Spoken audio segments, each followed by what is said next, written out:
Hello बच्चों, आज हम आपकी 10वीं कक्षा की पाठ्य पुस्तक क्षितिज भाग 2 का जो पाठ दूसरा है उसके काव्यांश जो चौथा काव्यांश है उसकी व्याख्या करेंगे, जिसमें राम, लक्ष्मण और परशुराम के संवाद के बारे में पहले भी हम चर्चा कर चुके हैं या उनकी जो पिछले काव्यांश है उनकी व्याख्या कर चुके हैं। तो आइए व्याख्या करते हैं।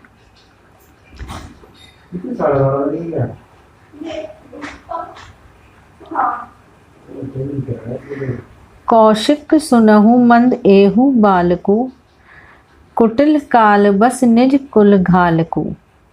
भानु बस राकेश कलंकु, निपट निरंकुशु अवधु अशंकु। काल कवलु हो ही है छन माही, कहूँ पुकारी खोरी मोहि नाही। तुम्हें हट कहूँ जो चहुँ उबारा, कही प्रताप बलु रोषु हमारा। लखन कहे हूँ मुनि सुजसु तुम्हारा, तुम्हि अछत को वर्णय पारा। अपने मुँह तुम्हें आपन करनी, बार अनेक भांति बहु बरनी। नहीं संतोषु ता पुनि कछु कहिहु, जनि रिस रोकु दुसह दुख सहु। वीर व्रति तुम धीर अछोभा, गारी देत न पावहु शोभा। सुर समर करनी करहि कहीं न, जानवहि आपु। विद्यमान रस पाई रिपु, कायर कथहि प्रतापु। कौशिक सुनहु मंद एहु बालकु। हे कौशिक, हे विश्वामित्र, जो परशुराम जी हैं, इस काव्यांश में विश्वामित्र को संबोधित करते हुए कहते हैं, सुनो हे कौशिक, हे विश्वामित्र, सुनो। क्योंकि जो इससे पिछला काव्यांश था तीसरा, उसमें हमने पढ़ा था कि जो लक्ष्मण जी हैं वो परशुराम जी को जो हंसते हुए या व्यंग करते हुए कह रहे हैं कि आपकी जो वाणी है वही इतनी कठोर है और वज्र के समान है कि आप धनुष और बाण और कुल्हाड़ी व फरसा व्यर्थ में ही धारण करके घूमते हैं। तो इसी कारणवश उनके व्यंगों से क्रोधित होकर के परशुराम जी कहते हैं, हे कौशिक अर्थात हे विश्वामित्र, सुनहु सुनो। मंद यानी कि मंद बुद्धि या ना समझ या मूर्ख, एहु बालकु ये बालक है। कुटिलु काल बस निज कुल घालक। कुटिलु अर्थात टेढ़ी बात करने वाला या उल्टी बात करने वाला। काल बस, जो काल है उसका इसके ऊपर बस है। काल के वश में होने के प्रभाव से काल के प्रभाव से निज कुल घालक, अपने ही कुल का विनाश करने वाला है।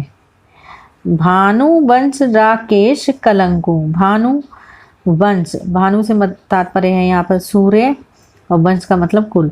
सूर्य कुल में राकेश कलंकु, राकेश जो चंद्रमा है उसका पर्यायवाची, कलंकु कलंक।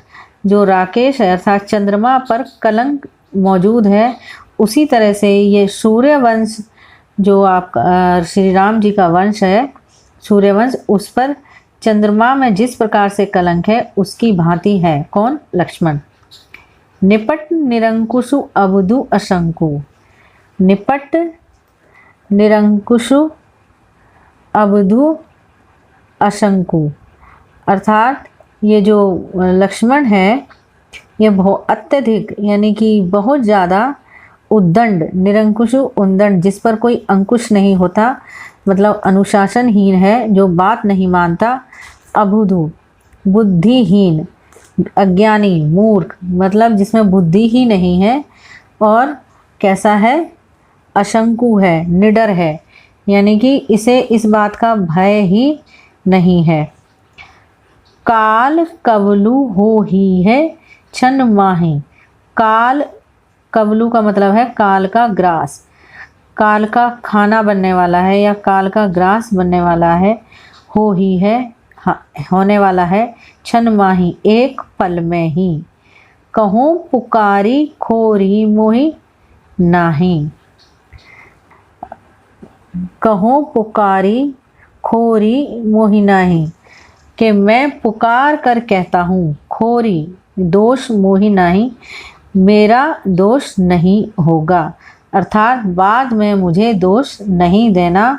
मैं ये पुकार कर कह देता हूँ विश्वामित्र कि इस लक्ष्मण को या इस बालक को जो बुद्धिहीन है और उद्दंड है, किसी की बात नहीं मान रहा है, किसी की बात नहीं मानता, ये काल के मुँह में जाने वाला है और बाद में मुझे दोष नहीं देना।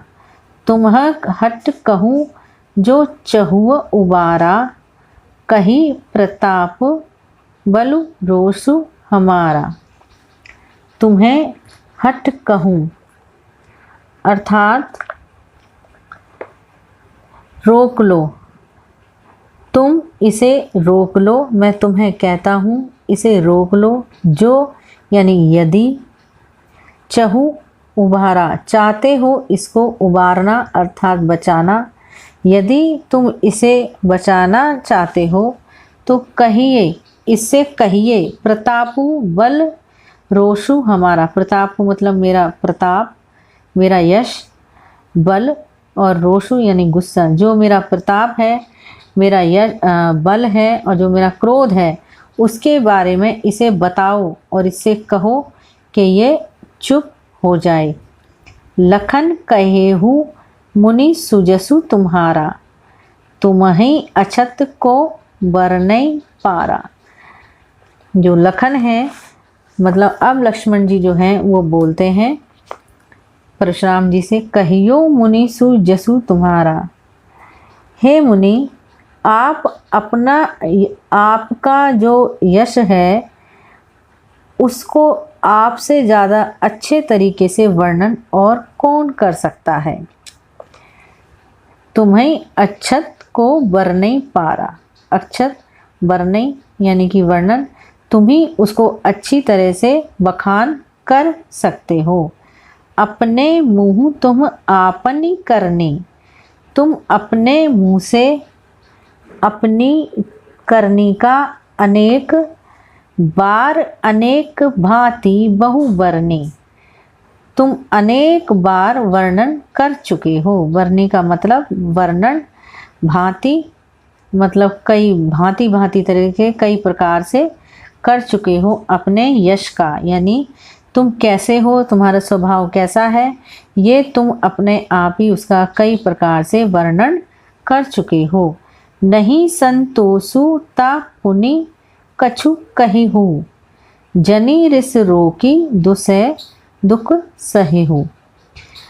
नहीं संतोषु, यदि तुम्हें संतोष नहीं है तो पुनि कछु कही हो। पुनि का तात्पर्य है दोबारा से, कछु कुछ कही हो तो कुछ और भी कह लो। जनी रिस रोकी दुसै दुख सही हो, तुम जान बूझकर या जानकर अपने दुख को बर्दाश्त मत करो। अर्थात जो तुम्हारे मन में है उसको हृदय में मत रखो, उस गुस्से को, उस क्रोध को अपने हृदय में मत रोको, उसे बाहर निकाल दो। वीर व्रति तुम्हें धीर अछोभा, गारी देत न पावहु शोभा। वीर व्रति, वीरता के व्रत का पालन करने वाले, हे परशुराम जी, वीरता के व्रत का पालन करने वाले या वीरता के व्रत को धारण करने वाले, धैर्यवान और क्षोभ रहित यानी गुस्सा रहित आप गाली देते शोभा नहीं देते। अर्थात आपको गाली देना शोभा नहीं देती। शूर समर करनी करहई, कहीं न जानवही आपो। विद्यमान रन पाई रिपु कायर कथई प्रतापु। सुर समर करनी करहई कहीं न जान वही आपो। अर्थात शूरवीर जो युद्ध में करनी में विश्वास रखते हैं। शूरवीर समर यानी युद्ध भूमि, करनी माने करने में, करहीं कहीं न जानही आपो। जो शूरवीर हैं वो करनी में, जो युद्ध भूमि में है, करनी पर विश्वास रखते हैं, अर्थात अपनी शूरवीरता पर विश्वास रखते हैं। विद्यमान रन पाई रिपुकायर कथी प्रतापो, उसे कहकर अपनी वीरता को जताते नहीं हैं। रिपु का तात्पर्य यहाँ पर शत्रु से है और कायर यानी डरपोक, कथही मतलब कहते अपने प्रताप को। मतलब जो शूरवीर हैं अपनी वीरता को जताते नहीं हैं। शत्रु को युद्ध में उपस्थित पाकर, मतलब जब शत्रु युद्ध भूमि में होता है तो उसको देखकर जो प्रतापी हैं, जो युद्ध में वीरता प्राप्त करने वाले हैं, वो डींगे नहीं मारा करते। तो बच्चों, ये था हमारा चौथे काव्यांश की व्याख्या और आशा करती हूँ आपको अच्छी लगी होगी। यदि आपको अच्छी लगी हो तो कमेंट करके ज़रूर बताएं और वीडियो को लाइक करें, सब्सक्राइब करें और बेल आइकन को ज़रूर दबाएं। इससे हमें भी ये पता चलता है कि आपको वीडियो कैसी लगी और इसकी व्याख्या आपको कैसी लगी। ये और आशा करती हूँ कि आपको पसंद आई होगी। यदि आपको कुछ इसमें कमी नज़र आई हो या आपको वीडियो अच्छी लगी हो तो मुझे कमेंट करके ज़रूर बताएं। Thank you.